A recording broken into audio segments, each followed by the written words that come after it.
America. I'm Bill Edwards. I'm Brittany Brown. Glad to have you aboard here on this Thursday morn. We got some big news from a standpoint of Star Parker coming to town. Yes, Star Parker, and I believe that you are going to be able to sit down with her today, which We're is going to very be, exciting. yeah, we're going to be bringing that to you next week, and that's really exciting. She's going to be speaking to the Women's on the Right luncheon today. Ladies on the right. Ladies on the right, and so we'll tell you more about that coming up, as well as the fact that she is here to really stand up for not only America but also stand up for the unborn. Yes, and I believe she has 3 events here while she's in town. And also, did you know that the Right to Life March is this weekend in D.C.? So I believe she is also going to be flying back for that. We always have a big contingent that goes up for that every year, and now they have more reasons to celebrate because they finally got rid of that Roe v. Wade crap. So yeah, which I mean, literally didn't change any laws, Bill. It Didn't just change a went bit. back to the states where it should be. So yeah. So but that didn't bother the left. So go ahead and protest because they need a reason to riot in the first place, just like up in Atlanta. Oh, yes. Atlanta, there was a police officer shot by Treehouse Antifa is their name, and one of their members was shot in return. The officer is in stable condition. He was shot in the abdomen, but should recover. Thank goodness. So then Antifa decided that they needed to riot because the police killed one of their own. However, I mean, I'm not really sure what people think happens when you shoot a cop. Yeah. Well, yeah, I guess they want people to applaud or something of that nature. But we need to get rid of Antifa and Black Lives Matter and a lot of these other left-wing communist groups. Well, I just don't know. I mean, are these the people that are taking government checks and this is what they do in their free time? Yeah, probably since got a they lot have of so much COVID money that they're using to shoot cops with. Yeah, I'm not sure what is going on, but the lawlessness needs to stop. It's creating havoc in every single city, including Savannah. I mean, Savannah is not exempt from this. No. We've had a lot of people take things from stores. It starts with the shoplifting, and I hate to break it to you. People are like, oh, it's just a little shoplifting. It's not that big of a deal. It's a victimless crime. Well, what happens is they take all that merchandise, and guess who ends up paying more for everything else? That would be us that are working. Sure. It's like we discovered, I mean, years ago, this thing isn't anything new. I had a friend who had a jewelry store, and he said he had like maybe, an order of 50 Bulova watches coming in. And somewhere along the line, only 48 showed up. So he had to take all the collective money that he would have charged for each individual watch and go up $10 on each one of them to make up $10 or $20 on each one of them to make up for the 2 that were missing. And so you pay for it. This is not a victimless crime. You're the victim. And this causes more, and it causes insurance to go up and everything else. That means your insurance goes. Just an endless cycle unless we stop it.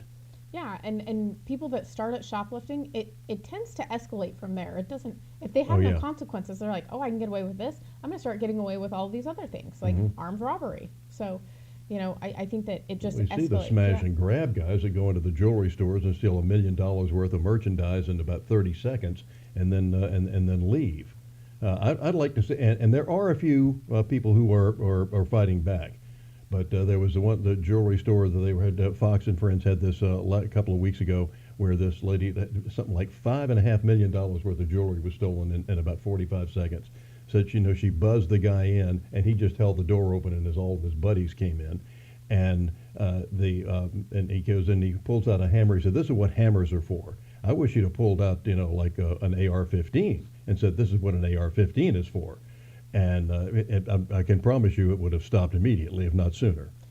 Yes, it would have. And there should be consequences for people. And I think that that's what you see on the news, too, is that I think it encourages the behavior because you see that there is no consequence and that a lot of people, especially in California, are unarmed and cannot defend their property. And then, of course, of course, everybody's got a camera these days. It's hooked immediately to the internet, so they can watch this thing in Tokyo before the police station downtown finds out about it.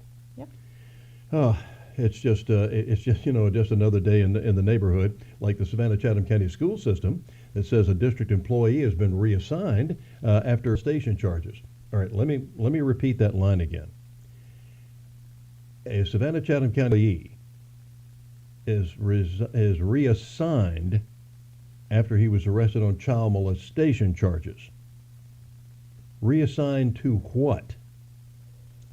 I believe in the article it says to a location that does not have children. Hmm. What would that be? The janitor's closet? I'm assuming an administration building. I'm not sure, but I think I don't know what the protocol for this bill. I mean, he was arrested. Has he been charged? I think that there's a lot of, but also, why is he not suspended? Well, this has a history going back. They said molested the same kid in 2015 or something like that. What's the date? 2015. You do the math. How long ago was that? It was like 8 years ago. Yeah, pretty close. He said the district said that he did not work directly with students. Well, okay. Well, thank God it was only one child, I suppose. And it didn't happen on any of their campuses. Well, where did it happen? The district says that he still has a job, and they'll take appropriate action as the investigation moves forward. Yeah, I know innocent until proven guilty and all of that, but at least, suspended without pay or something, and said, you can't set foot on any of our campuses. So he hasn't worked at the site, they said, since January the 6th. And again, what's the date? District says he'll be reassigned to a building with no student interaction, as you said, Brittany. Okie dokie. Which one's that? Bull Street? I'm Headquarters? guessing. But I do say that he should be suspended. I don't think he should be reassigned. And maybe it's with pay, but once he's indicted, the back pay comes back. I'm not sure. Or maybe it's vice versa, where you're suspended without pay. If you're proven innocent, then you get the pay. But I think this is a very serious allegation, and I think that we should, especially in a school system, it doesn't matter if it's a campus where there are children. I think that person has access, and I think that that's a big concern, is that they could still access schools where there are children involved. And I think we have seen the escalation of these types of things in the school system over the last several years. And it is our job as adults to, make the hard decisions and just say no. This stuff will not be tolerated. It will not be tolerated in our school district, and they should be held to a higher standard. Indeed.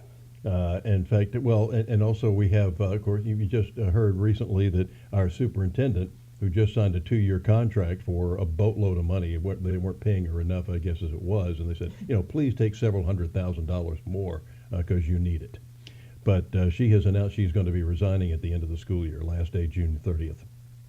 That she's going to be working here. But why? We have all sorts of accusations that have been made and investigations that are going on in our school system. What are those all about? And of course, they keep trying to tell us, Brittany, that they're not teaching this critical race theory communist propaganda. But apparently we're finding out that maybe not be the case.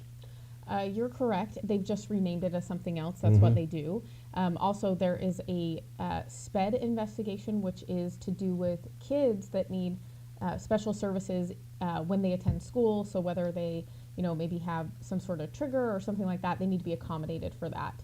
And there is accusations that the school district intentionally did not, with malice, intentionally did not provide the services needed for the children in Chatham County schools, which is a huge accusation, especially when they're saying it's with intent. So I don't know if that's maybe the reason that she has decided that maybe she needs to exit, but I definitely don't think that, I think that we should take it very, very seriously. So the director selling CRTC to the schools? Yeah, this happened in Fulton County, and... That's Atlanta, for those of you who don't know. Yes, and it's everywhere. We're not exempt here in Georgia. It's happening. It doesn't matter, if we have a conservative government or not. These people are sneaking in everywhere.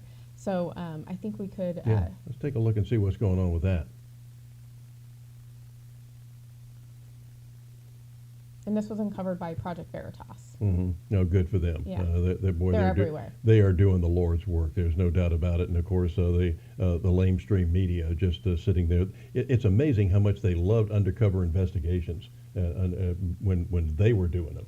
Yeah. But when somebody goes against, and actually discovers the real bad guys and things, they they seem to have some objection to it. So let's take a look. If you don't say the word critical race theory, you can technically teach it. And it's amazing how you've gotten schools to purchase a curriculum. And they don't even know what's going on. I would say I'm a good salesman, but I'm also an evil salesman. Like, so bad. So the public schools have the state funding, right? They do.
All right. Apologize for the audio difficulties there, but at least the subtitles are there that you could read as to what was going on. And once again, we're being told one thing, and they want to obfuscate the issue, and they want to pull it. They want to put a curtain over it, call it something else, but it's still the same old communist propaganda. Yes, yes, it is. And I think we have a little bit of an echo Mhm. in our audio for some reason, which I apologize for. I think. So one of the things that and this is the point of parents getting involved, even though you might get investigated by the Federal Bureau of Intimidation, but that's what they're trying to do. They want you. They don't want you at the school board meetings. They want to intimidate you, and you have to stand up. We need more people standing up for what's right, just like this hockey player who said he wasn't going to dress up in LGBTQX04 149 tilde. Well, and on that note with the NHL, I do think that it's important because I don't think that he's like everyone has the right to believe what they believe. Exactly. And I'm 100%. If you are LGBT, cool. Like, do your thing. Don't shove it down everyone else's throat. We Exactly. don't do it. They make the assumption that just because we don't, if it's not Gay Pride Day, then it's a straight day. I mean, that's not how it is. No. We're just all people trying But to try live. having a straight day and see Oh. what happens. Exactly. We're Yeah. not allowed to do that. But, Uh-huh. I think whatever you guys want to do, fine. But I think everyone is just sick of having it propagated down their throat all the time. We just want to live and let live.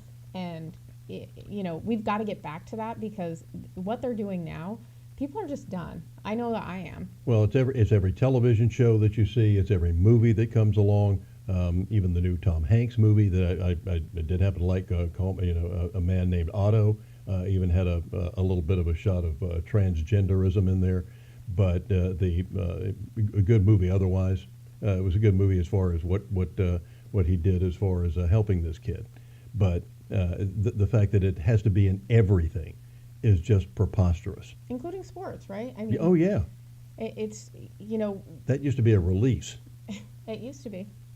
So did music, so Mhm. Yeah. did movies. And now it's just, you can't escape it. No. Oh, man, well, we're going to escape right now, Yeah, and we're going to right. go to a break. Yeah. We hear from some of the people who help pay for all this, and coming back. I mean, we have a lot more to talk about, and, I think there's a lot of things that are going around in the U.S. right now, and I think it's good that we talk to John Kennedy about it. Yeah, absolutely. The senator from Louisiana who does not bite his tongue. Coming up next.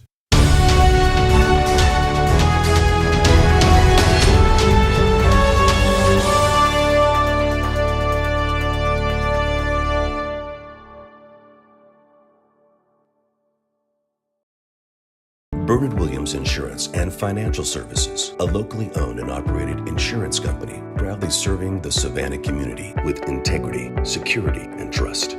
Experience the power of the Shield since 1934. For more information, go to thepoweroftheshield.com.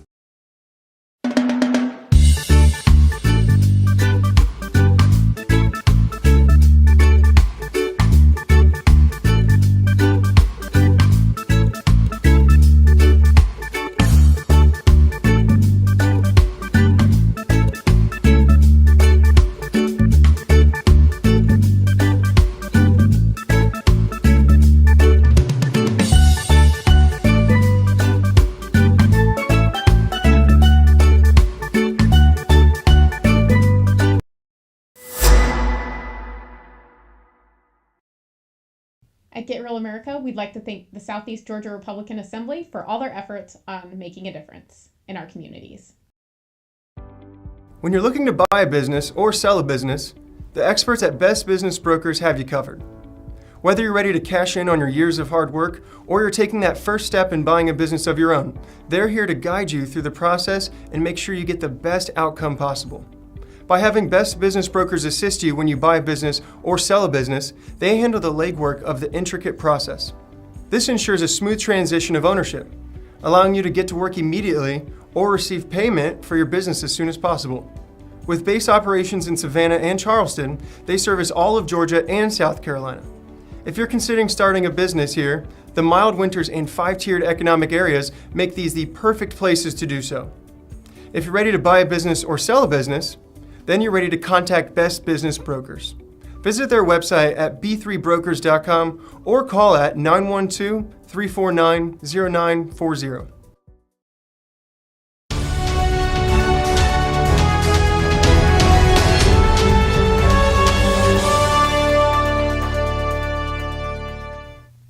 Good morning and welcome back to Get Real America. I'm Bill Edwards. I'm Brittany Brown. Happy Thursday. Glad to have you aboard. And you've heard the express they're up there in Washington. They're spending money like drunken sailors, and I counter with no, drunken sailors actually spend their own money. I was going to say, no, they're spending your money. Yeah, that's exactly right. I think that that's one concept that people really need to get a hold of. The government does not make money. No. It is our money that they are spending. That's what they take from you in your check. And that's one of the things that we've said, that we'd actually go to the fair tax if they ever gave you all of your money first and you had to write a check every month to the federal government, the state government, the county government, the city, and you would find out just how much money is leaving. Then you would see how much. I always love these people, Brittany, that come up with after tax season and said, how much tax did you pay? I said, I didn't pay anything. I got a refund. I said, no. How much tax did you pay? Well, I don't know, but I got a refund. It's a scam. Yeah. You might have paid $2,000 in taxes and got a refund of $800. Woohoo! Yeah. Well, there's a reason they automatically take it out of your check every time. If you don't see it, you don't miss it. Yep.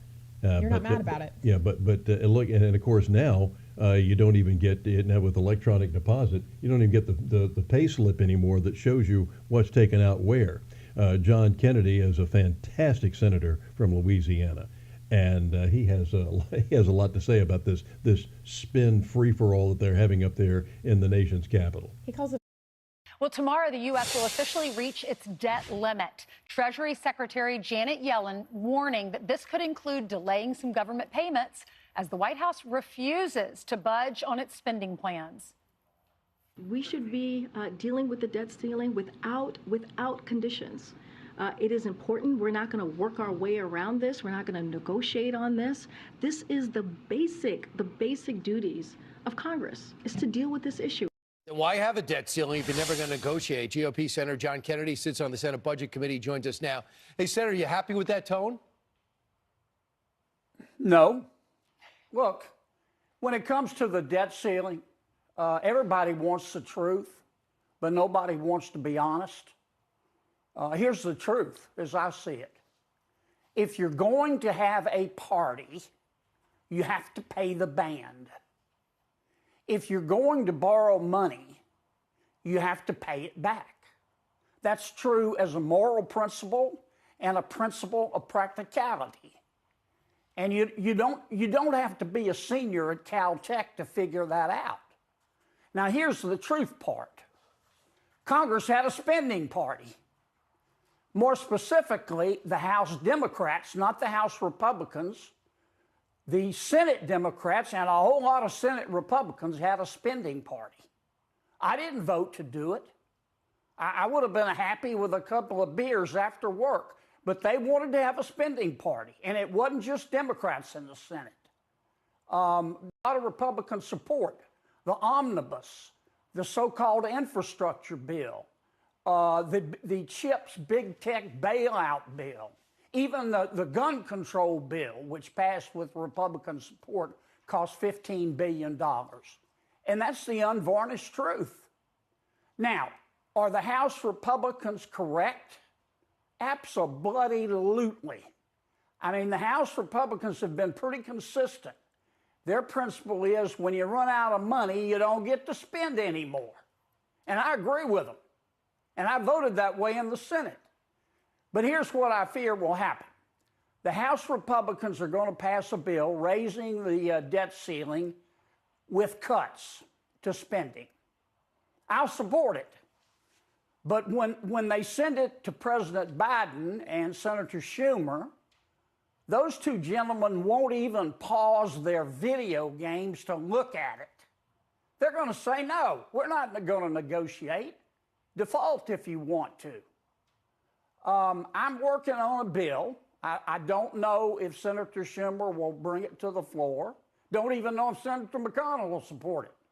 But to try to force the parties to negotiate. I don't know if it will work, but I know to do at this point. I do know this.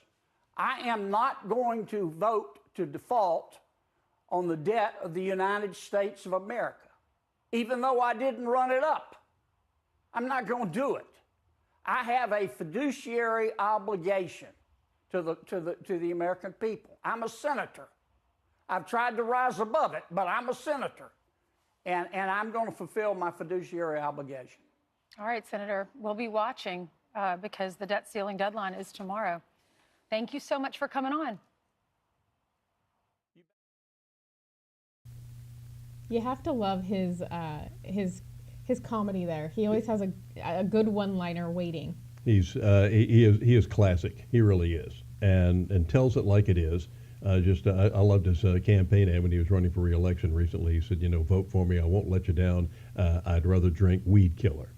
So it's those little gems that he throws in all the time when whoever he happens to be interviewing with, and this debt ceiling is getting way out of hand. Why have a debt ceiling if you're not going to use it? And when was the last time we had a budget? We're constitutionally required to have a budget. And yet we haven't had one that I can think of in over 20 years. We just do these continuing resolutions, and it always seems to be a crisis. The government's going to shut down. I remember the government shutdowns. I didn't notice any difference. I don't know if you did or not. I mean, they said, first of all, they said non-essential workers don't have to come to work or something like that, especially when they have like bad weather or something along those lines. I'm like, well, if they're non-essential, what the heck are we doing paying for them? How about they find a real job somewhere in the real world? Well, also, why does the government get to decide who is essential and who's not? Exactly. I don't think that they should be defining that at all. And I think a lot of people have just gotten to the routine of believing anything the government says is gospel, where it's like, actually, no, they need to listen to us. We should be running the government, not these people that vote in their own best interest, not the interests of the people. So we've got to get better at taking the government back. And COVID gave them so much power, Brittany, and they realized how powerful it was that people just went along like sheep instead of standing up for their rights. So it wasn't essential to have a church open, which a church is actually mentioned in the Constitution, but it was okay to have the liquor store open, which is not mentioned in the Constitution. Yeah. Well, because you get a bunch of people drinking alcohol, that's not healthy. It's not good for their health or their mental health. And I remember some ministers who were getting arrested, even though they were having they were turning their place into a drive-in. You actually sat in your car and get out and he'd be preaching and nobody got out of their car. and they're trying to close this guy down. But Sonic up the street's open. Yeah. Well, and I will tell you, just on a little side note, that actually sounds like a really fun idea for a church, like to do something a little different.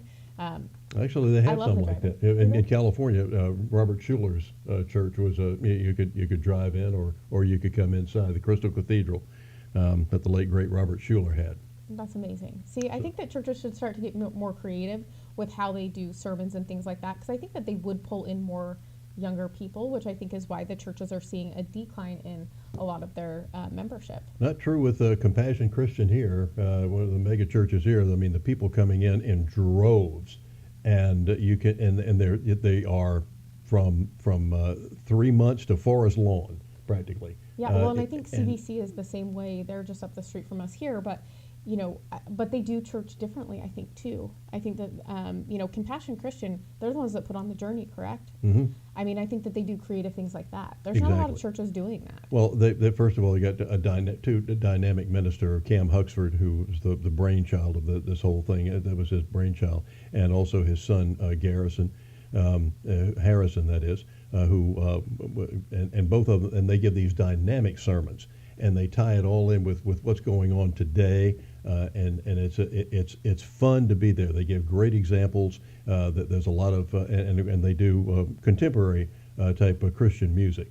A lot of it, I like. I'd like to go back to some traditional hymns here and there once in a while. They don't do communion correctly, but we can have that argument for another day.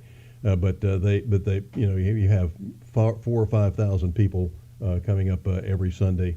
And every race, color, country, we see Hispanics, Asians, blacks, whites, Indians, and I'm talking about from India, and that sort of thing. So it is an amazing place, and so a lot of churches do need to reinvent themselves. Mm-hmm. Well, and I think people want to be inspired on Sunday, right? Yes. And I think that's why people go to church. It's to be inspired. It's not to be. Sometimes I think the old school way of doing things, it just makes people feel. We have attention spans that I think are about 3 seconds. Well, sometimes long the these days. church leaders are the ones who are responsible for getting. When I've read the history of Christmas carols, and when they first started singing, Christmas music and happy music in church, most of the church music originally was like a funeral dirge, and the ministers and all didn't like it. The people did. Because it was fun, it was happy. Yes. That's what people are looking for. I think that especially, we're still talking about COVID, which, I think we're 3 years from that, and it's been the topic of conversation. We're talking about, the vaccines. We're still talking about all of this stuff, which is depressing, Bill. So when people show up on Sunday, they want to be inspired. They want to have a little fun. Mm-hmm. They want to experience some happiness and community. Yeah, and you can see what happens when they do. Yes. All right. Meanwhile, we've got a gentleman who thinks that the private farms ought to be paid more attention to, and also helping veterans who are suffering PTSD that could help out on the ranch. That's coming up.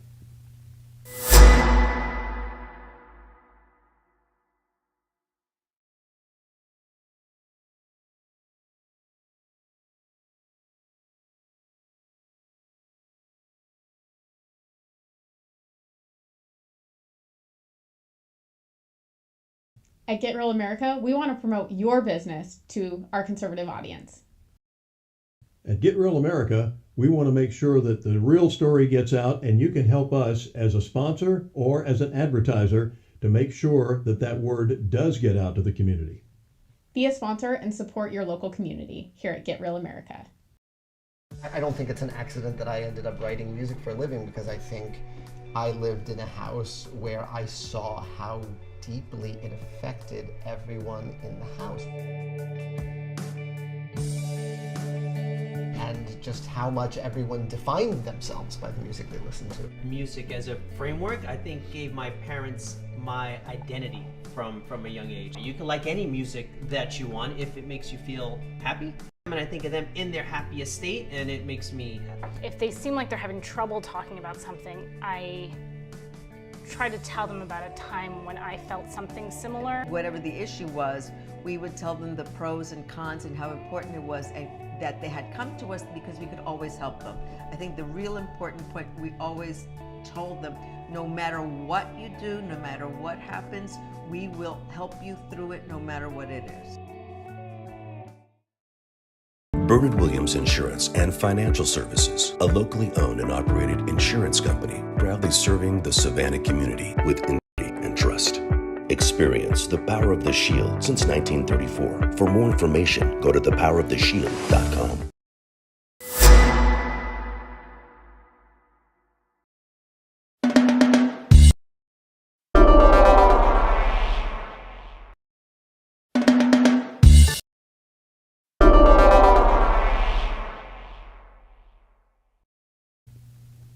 Welcome back to Get Real America. I'm Bill Edwards. I'm Brittany Brown. It's Thursday. It is the 19th day of January already. Oh, time flies. There's a lot of stuff going on today as well. Star Parker is here at Ladies on the Right. She's also doing a reception tonight out at the Landings, and she'll be here tomorrow morning at a Thrive event breakfast, which is very exciting. And Thrive is one of those organizations that helps save kids in the womb. Yes, and then we also have the quarterly CCR as well. So that's at 6:30 at the Greek Orthodox Church downtown St. Paul's on 14 West Anderson Street. CCR is? Chatham County Republican Club. So okay, there you go. There you go. There is a gentleman that I ran into or met just recently at a Band of Brothers meeting. His name is John Monahan. He is a reserve. He's in the Army Reserves, and he is a chaplain major. And he has seen the results of soldiers coming back with PTSD. He's also one of these people that felt he was touched by God to become a minister and a chaplain. And he realized that what these people who were having struggles coming back from a war zone really needed help. And he also thinks that we ought to be getting down with farming. That's right, farming. Meet John Monahan. On Get Real America, we like to talk about the good kids. We like to talk about people who are doing good things in the community. And this is kind of interesting. Have an Army chaplain with us. You're still in the National Guard, right, John? Army Reserve. Army Reserves. That's even Yes, better. sir. All right. So tell people who you are. Okay. My name is John Monahan, and we live actually in Ella Bell, just outside of Savannah. This is Matthew. It's our oldest son. And currently in Army Reserve, just got back from Fort Hood. We mobilized out there for a year. And we have a mulch blowing business that we've been running out of Atlanta for the last, 5 years. And we're just trying to move all that back home and get back home and hopefully start something up for veterans. This is interesting because what is your rank now? You're Major, up for Lieutenant Colonel. Excellent. So promotable already? Yeah. Yeah. Well, very good. The packet went through in October, so hopefully everything goes well. Okay, excellent. So chaplain major right now. Yes, sir. John, tell me, but you had, this is an interesting road that you came down as to how you became a chaplain. Did you started in the Army? No, sir. Georgia College, graduated in 1988. One of the best. And a lot of my friends went into the military, and I didn't go in at that time. And it was about 20 years later when I went in. I got a call in the mid-90s, toward the end of the 90s, to get into ministry. I didn't know what it was at the time. And then I saw a poster. I was taking courses at New Orleans Baptist in Decatur, and I saw a poster of a chaplain. Well, in 1986, I went to jump school in ROTC and got the St. Michael's, the little pendant. I remember a chaplain giving that to me. And back then, I was like, well, what's Christian have to do with military? I had no idea. Yeah. And then had a guy pray over me and said, you're going to be a chaplain one day. And like I said, I was in seminary, and I was 32 years old, and all the doors shut. And it was 6 years later that my neighbor came back from Afghanistan, Major David Hunter. And I said, Lord put this on my heart to be a chaplain. I was 38. I thought I was too old. And 6 months later, everything opened up, and there I was in the Georgia Army National Guard, and from there, active duty, and now reserve. So what was your background before that, John? What had you been doing? So first 10 years was as an industrial engineer for Shaw. My wife and I both have industrial engineering degrees, and that's what we did. What does Shaw Industries do? It's at that time, it was the largest carpet manufacturer in the world up out of Dalton. Okay. So textiles. Okay, yeah. So we did Dalton's that famous for that. back in the 90s and left that in 99 and been on a journey for the last 20-something years. So, and this has given you insight as to what soldiers go through, and we hear so much about homeless vets, we hear so much about vets coming back and either committing suicide or they get involved in drugs and alcohol, and which is the same, basically the same thing, but they don't know what to do with their lives, and many of them end it. And you found a way, maybe we can overcome that. Yeah, and I think as like I said, I just got off of active duty orders. We were out at Fort Hood for the year, and just being thoughtful about my transition back and just the struggles of having to leave. So on active duty, I'm working with a team of people, some of the best people in the world. I'd put them in any corporate, 500 company and would lead it and do well. And these are people who are used to sacrificing. These are people who would die for me, literally. And then I step back into this community, and it's like people are trying to kill me. I told you about our salesman taking off, trying to take all of our customers, and with our blower business out of Atlanta, they're competing. Everybody, it's such a dog-eat-dog world, and it's hard to transition from a community of people who take care of each other and really self-sacrifice on a daily basis, and then step into that it's all about me. What can I get for myself? So as I think about that, then I was really impressed out in Texas. Matter of fact, Village First, I took a buddy flew out, that's a paramedic up in Gainesville, and we went to, it's a community for homeless folks, and it's basically set up like an RV, and Mobile Loaves to Fishes, I think was the name of it, that set this up, a Catholic organization. And they've got a huge facility, they've got staff there, and you see homeless people that are working. They're involved, they're picking up, they're doing something. You just don't come here and hang out. Right. You've got to contribute. So how do we structures, those constructs, where people can have some level of success? Work is a big part of it. Exactly. Everything you do unto the Lord. I mean, we're God did not curse work; He cursed the ground to make it harder to work. But we have to work. Well, you can't, and boy, do we need workers. I mean, you can't go anywhere now without seeing a help wanted sign, whether it's fast food or whether it's a furniture business or wherever. Help wanted. And you got your son Matthew here, and Matthew, not trying to treat you like a potted plant here. I want to talk to you. What's your involvement in all this? How are you involved with Dad here? Well, I think we share the same vision. A lot of times, I want to see healing brought to the people as well. Our society's definitely real selfish. The structure of it seems to be for the self and not the whole. And I want to join up with my dad here and make something that'll make our great grandkids happy. To be a part of. So. That's great, because we got these screens that people are looking at all the time instead of doing something constructive.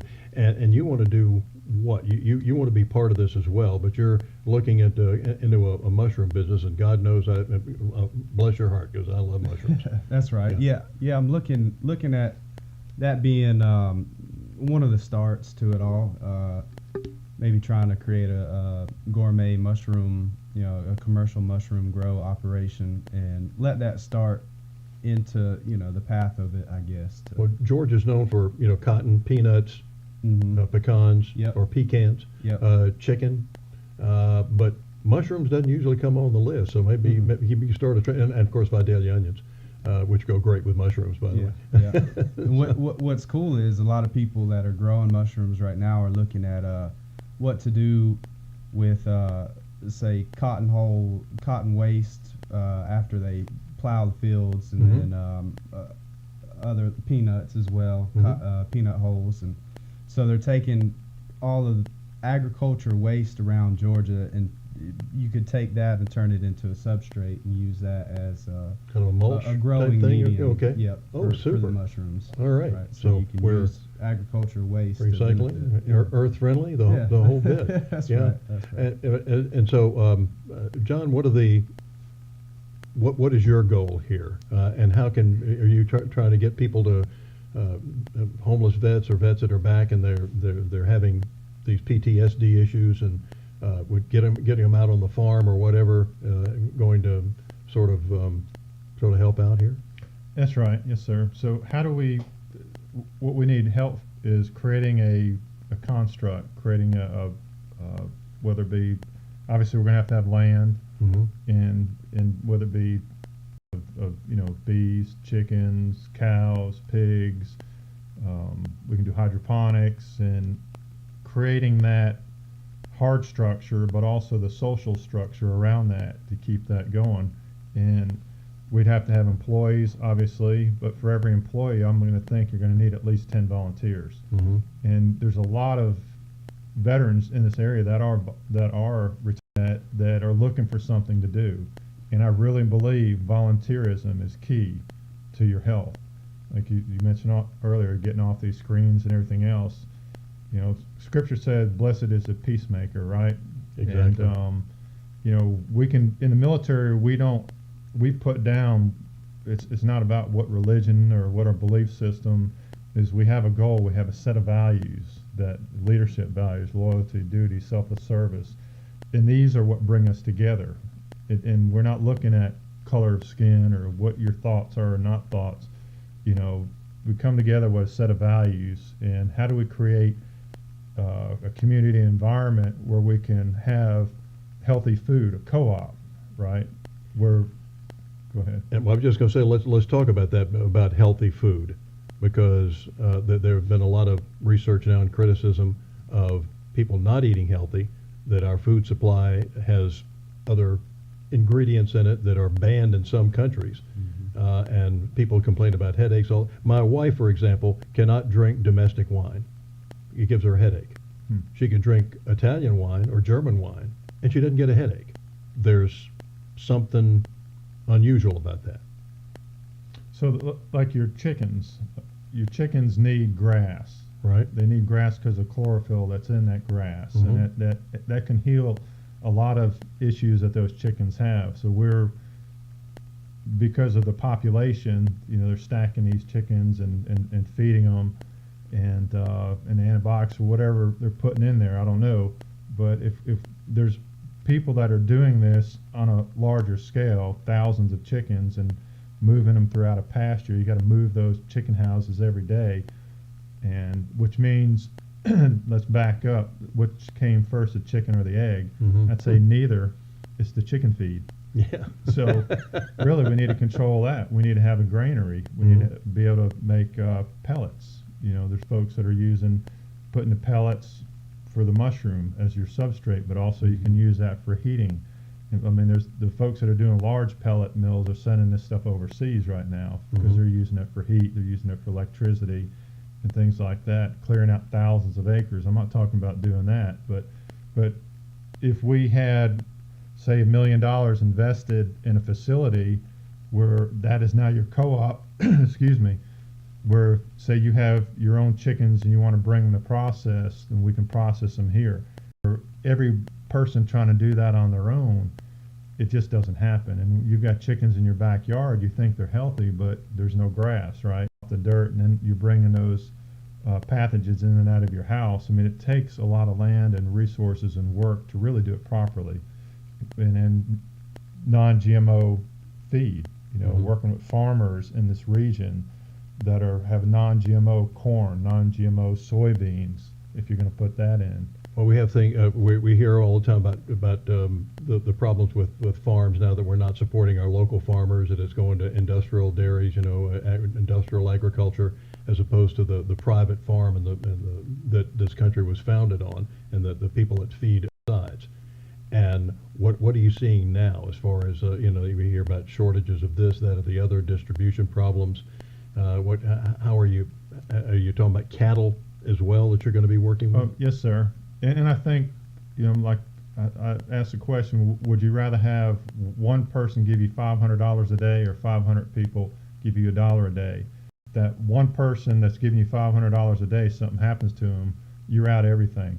But if we spread this back out and more people are involved, and I don't think it's so much it could happen in our lifetime, but I'm thinking, like Matthew said, for our grandchildren, this could be an issue, just like the avian flu. Now go to the grocery store poultry goes up, Mhm. how much your eggs go up. So not only you're paying for a product that is not as healthy, but you're paying a lot more. I can't even, like I said, I went to the grocery store yesterday to buy steak, over $17 a pound. I can't afford that, you know. But years ago, I had my own cows. But if we did this as a co-op, this is something that we could not only make affordable, but it's something that we would know what the inputs were in the health issues. I watched a show on just the chronic health issues that are linked to our food today, and we could do something. But just to, and the big thing what I would like to do is set up a model in that people could learn from. If you wanted to, and it's not about you going to your own house and doing this, but maybe going to a community. Let's say before a developer develops out this huge parcel of land, you put aside a one or 2 acres, and you set up your own micro farm for the residents in that community. And what does that do? That brings the community together. Not only can you have farm to table healthy, but now it gives you a reason to get out of your house and meet your neighbors. You know what I'm saying? So the biggest thing here is community. We're missing out on that as a culture. And are you looking right now, how can people get in touch with you? What organization do you have? How can they, especially the veterans that need the help? Well, I do have a website, but I need help getting it set up. It's Fellowship Farms for Veterans is the number 4. Number 4 is the business, and then that's the for-profit. The non-for-profit is Fellowship Farms Foundation, and then the website is going to be Fellowship Farms for ff4vets.com. So like I say, I've got that domain purchased, so I need somebody to help with the website, setting that up, you know, just to start out with. How do they get in touch with you?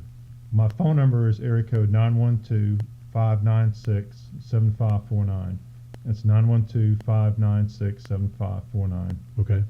And what you're looking for investors as well as volunteers, whatever. Investors. If you have money that you want to contribute to it, if you have land, there's people out there with thousands of acres they're doing nothing with. You know, the resources that are just within a 50-mile radius of Savannah are incredible that no one does anything with. And so I think about if we had land that we could, even irrigated land, that we could start off with, you know, with the mushroom production, you're going to need something, an old barn, an old warehouse that you can set something up. You set a conditioning, maybe a greenhouse inside of that. But grass fed, and then you're going to need volunteers, because the key seems to be moving these your animals around, whether it be the poultry. You know, you move your poultry every day, and then behind it your pigs come, but in front of it your goats are eating down the grass. So it's going to take a lot of people, a lot of volunteers just to help that, and then you're going to need full-time people in each area. Tell me about hydroponics too. I would think that would be the way to go, because the plants will get the nutrients that they need. But at the same time, I hear, okay, you don't want farm-raised fish. You want wild-caught, because farm-raised fish are, you know, they're crowded and they're not, so they might not be as nutritious and might have other, again, the antibiotics thing that comes into play. Would hydroponics be a better solution than just planting things in the ground, especially since you don't have to worry about, you know, the weather conditions or anything like that? Or I think you do all of it. Fish, you're talking about aquaponics is where you put the fish in with the plants. But I won't eat fish unless I catch it. 90 or 95% of the fish comes from overseas. And that stuff's been frozen, flash frozen 1, 2, 3 times. And like you're saying, in Asia, the way they're growing this, because once again, it's all about dollars and cents. There's people all over. I think I was watching a lady up in Wisconsin that is doing the aquaponics, and you can grow fish healthy if you don't put too many in that tank. And once again, what do you feed them? If you do this right, now I think Armstrong right here is working on a program with aquaponics. Haven't spoken with them there, but when I came across doing some research right here in Savannah, they're doing that research right now.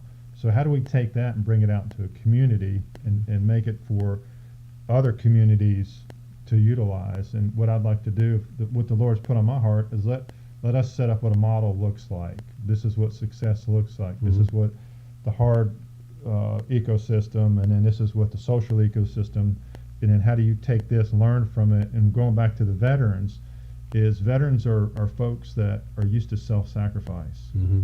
And so it's not just about, feeling sorry for them and giving them something to do, but I know I can depend on veterans. They're conditioned folks that, we're in the summertime sleeping out on cots and Used to taking orders, yeah. and we joke about it, this Yeah. is miserable, it stinks and all this, Mhm. but we still do it. Exactly. We know how to sacrifice. Been there. And so that's why that population, once again, be doers of the word. And that's James talks about, be doers of the word. Yes, And sir. if you're selfish and you're lazy and you're slothful, then we really don't want you to be part of this Yeah. right here. Somebody who's industrious, wants to work, you're just looking for something to do, these are the people we're looking for. Same with you, Matthew. And mushrooms are right nutritious, aren't they? They're really, really good stuff. Yes, sir. Yeah. There's tons of health benefits to them. I think getting into that right now, I think 20 years from now we'll see a huge Mhm. array of knowledge about it all. But yeah, I'm still in the research phase of it, trying to figure it all out. Okay. Well, best of luck. And once again, they can get in touch with you through Chaplain Major John here. Yes. Okay. Yes, sir. Well, I want to thank you guys for coming in, and I hope this will generate some interest and get you some volunteers, and we can get better food on our table. Yes, sir. All Thank right, you. Right back.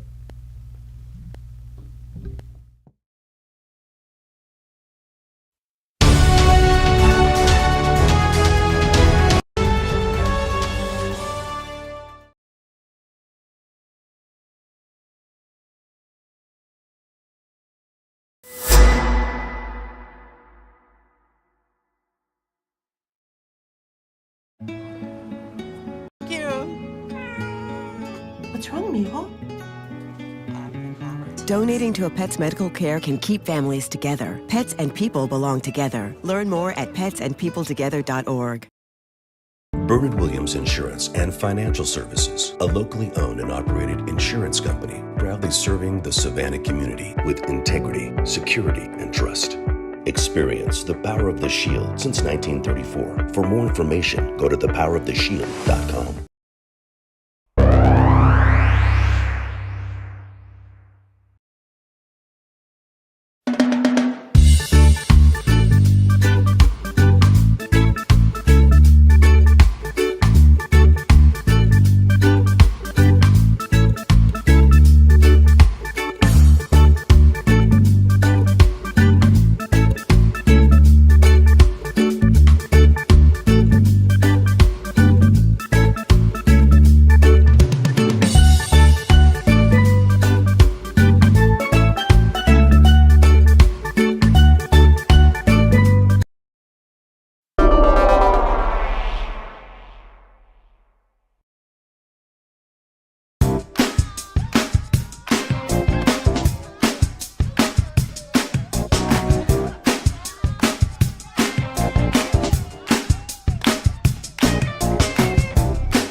Good morning and welcome back to Get Real America. I'm Bill Edwards. I'm Brittany Brown. And we always like to end with a positive story, a little happy note, and our downtown Kiwanis Club that I've been a proud member of for almost 50 years. But we made a $1,500 donation to Park Place that took place on Tuesday at our regular meeting, and you can see the you can see the presentation here as Alan Williams, our president, handed the $1,500 check to the executive director of Park Place. I think we have a clip of that, don't we? Yeah, we do. Here somewhere.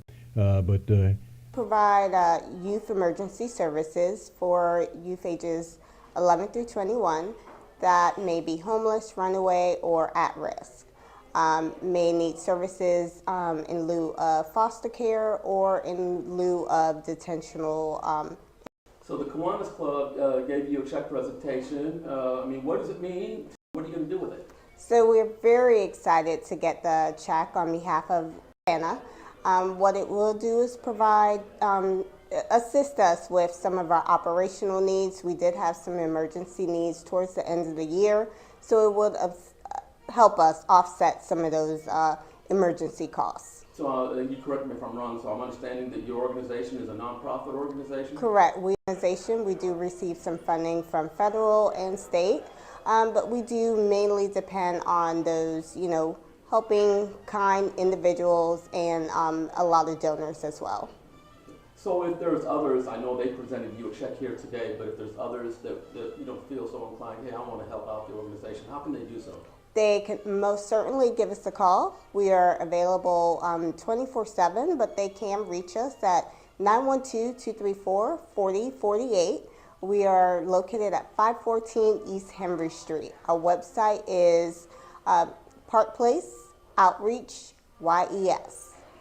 Okay. Is there anything you want to ask?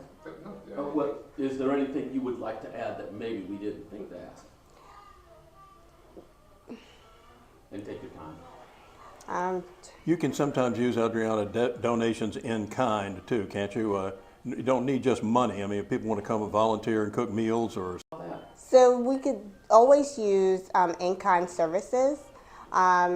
We have a lot of groups that do come in and help out on the weekends and help us with our yard work or help us just, general within the building as well. We also have a street outreach team that does go out into the community, so they are always looking for in-kind donations like food items or personal care kits, or even the biggest thing that people do not realize that is always a need is can openers. If you really think about a lot of the individuals that are homeless within our community, they're either staying in an extended stay home or they may actually be going from shelter to shelter. When they are, and we donate food items, they do not come with those easy top that are very easy to accessible and open. So can openers are very great for individuals so they can actually utilize the food that's being given to them. Okay. Anything else? Age group, range of the kids that you... Our age range is 11 through 21. We have 2 different residential programs. We have from 11 to 17. Both males also have a transitional program for males ages 21. Thanks, Adriana. Thanks for everything you do. Thank you. So a $1,500 check going to Park Place Outreach to help these kids have. And if you want to help out, you can get in touch with them. A great organization, Brittany. They had some vandalism just recently. One of their vans had a broken window, something like so. They could use some help in that department. Yeah, office didn't have to ever deal with a lot of the vandalism or the criminalization that we're seeing around our city, and but they do amazing things, and I think that if you guys can help them out, definitely do that. It is a fantastic program. It used to be known as Savannah's Runaway Shelter, but this is a place that's open 24/7. Kids who are in trouble at home, and I mean these are not kids who are causing trouble. These are ones that are having a bad home that they're trying to get away from. They can walk in at 3 o'clock in the morning and get services. It's just amazing. That's great. Also another cheery note from what's going on down in New Zealand. Yes, their prime minister has decided that her time is up, and it came out of the blue. No one has any idea why she's resigning. That may be where Ann Levette's going. Yeah, I mean, maybe they're on the same plan. I don't know. So I think we have a quick clip of her interest.